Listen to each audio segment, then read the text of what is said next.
Hey everybody, and welcome to something you should practice this weekend. This weekend, we're gonna work on ending a tune, or a song, actually, more like a song. And the reason that I'm doing this is because you should know how to end a song, but also to remind you that this month, October, I am doing my Zoom workshops on ending tunes and songs.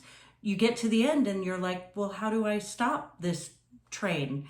Well, I'm going to teach you all the different stuff that you need to know to do that. But before we get to that, I'm going to teach you this one.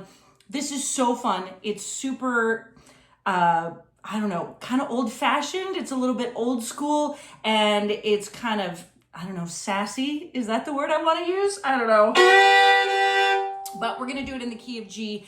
And you know, when you get to like, and they tell me that's the way of your life. That's what we're gonna do.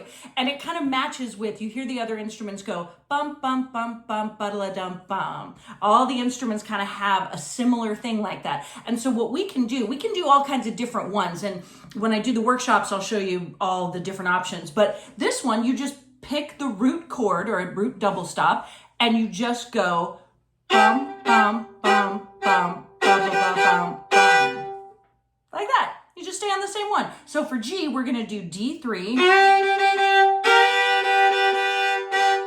Rolling in my sweet baby's arms. Like that. Or what about the key of B flat? Or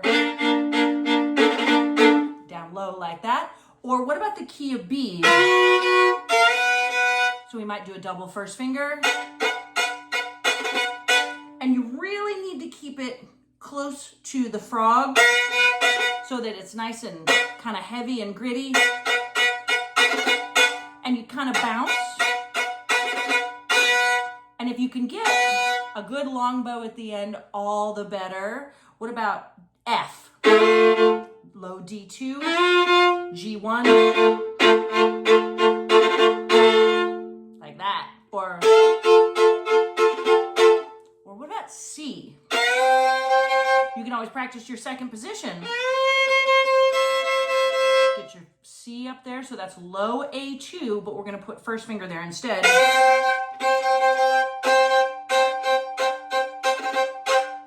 Like that. So, but you have to commit to it. Okay, this is the biggest issue.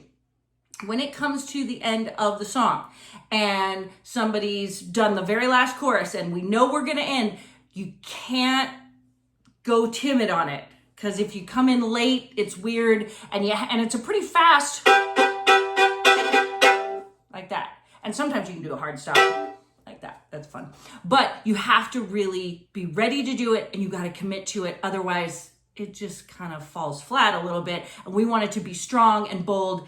And like I said at the beginning of this video, sassy. So if you want to learn more about endings, I'm going to be covering those in the 2 Zoom workshops this month in October. You can go to fiddlestar.com and click on Bluegrass Skill Builder workshops, and we'll do 1,000 of these, all kinds of different ones in all kinds of different keys, so that you can be ready to end a song and tunes. We're gonna cover tags and all that good stuff. So I hope I get to see you this month, but either way, work on that this weekend, right?